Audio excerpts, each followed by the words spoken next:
Coming to you from the Blue Room in Fresh Meadows, New York, this is Andrew Sports Fan. In this video, I want to do something different. Now, many of you in Mongo Nation know that I'm like a big, I mean enormous fan of the Grand Theft Auto series. Particularly, I have to say GTA 5 is the best one, you know, for a lot of reasons. But, I want to give two random thoughts I had regarding this game. Okay. Now, before I get into that, I just want to say that, you know, yes, we've all played it by now. It's a good game, and, you know, it's, again, the best in the series. But two things. I'm going to say the first thing right now. One thing that I'm kind of annoyed about the whole game, and this is regarding, you know, driving. You know, it could be a subway, it could be a train, my bad. There's no subways in the game. There's trains, planes, buses, and cars. Hey, I just made a movie reference technically there. Point is, there's no speedometer. Now, I've played a lot of car games over the years, considering, you know, Gran Turismo, there was Need for Speed. I've even played NASCAR on the GameCube, but Rockstar basically, when I first played the game, I first got it back in July, because I just finally saved the money up for it after all these years. But the one thing I was bothered that Rockstar didn't do was the speedometer.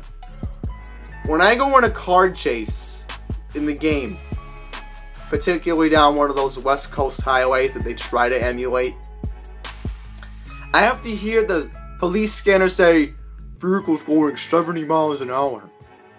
I want to know if I'm going 70 miles an hour.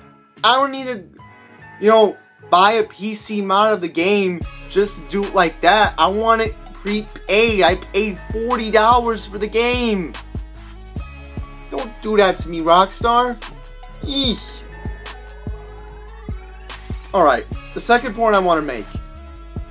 Out of all the games involving cars that I've played in my lifetime, next to Gran Turismo, and I'm being totally honest, it's the most realistic driving simulator you could ever play. Now, I'm not suggesting that people under the age of 17 should just get the game, because again, I'm almost 21, but the point is,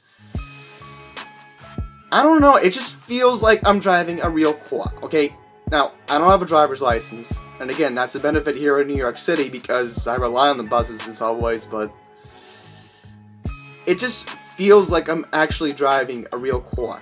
And even when I feel the car crashes, because sometimes I kind of get too carried away with the accelerator, because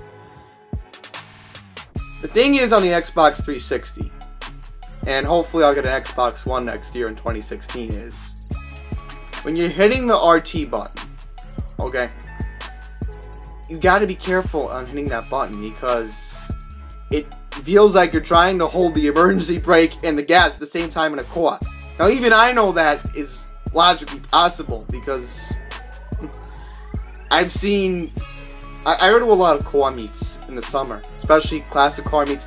I've seen professional drivers do that, and in Grand Theft Auto, my goodness, that's kind of, you know, it feels so realistic. But point is, that's two things I wanted to say. One, I was annoyed about the speedometer, and two, come on. If you're really going to play a realistic driving simulator, Grand Theft Auto 5 is the game for you. So, that's all I really wanted to say. So, I'll be making more entertainment videos as I go along if I feel like it, but this is an issue that I wanted to talk about. So, hope you liked the video, and I'm out.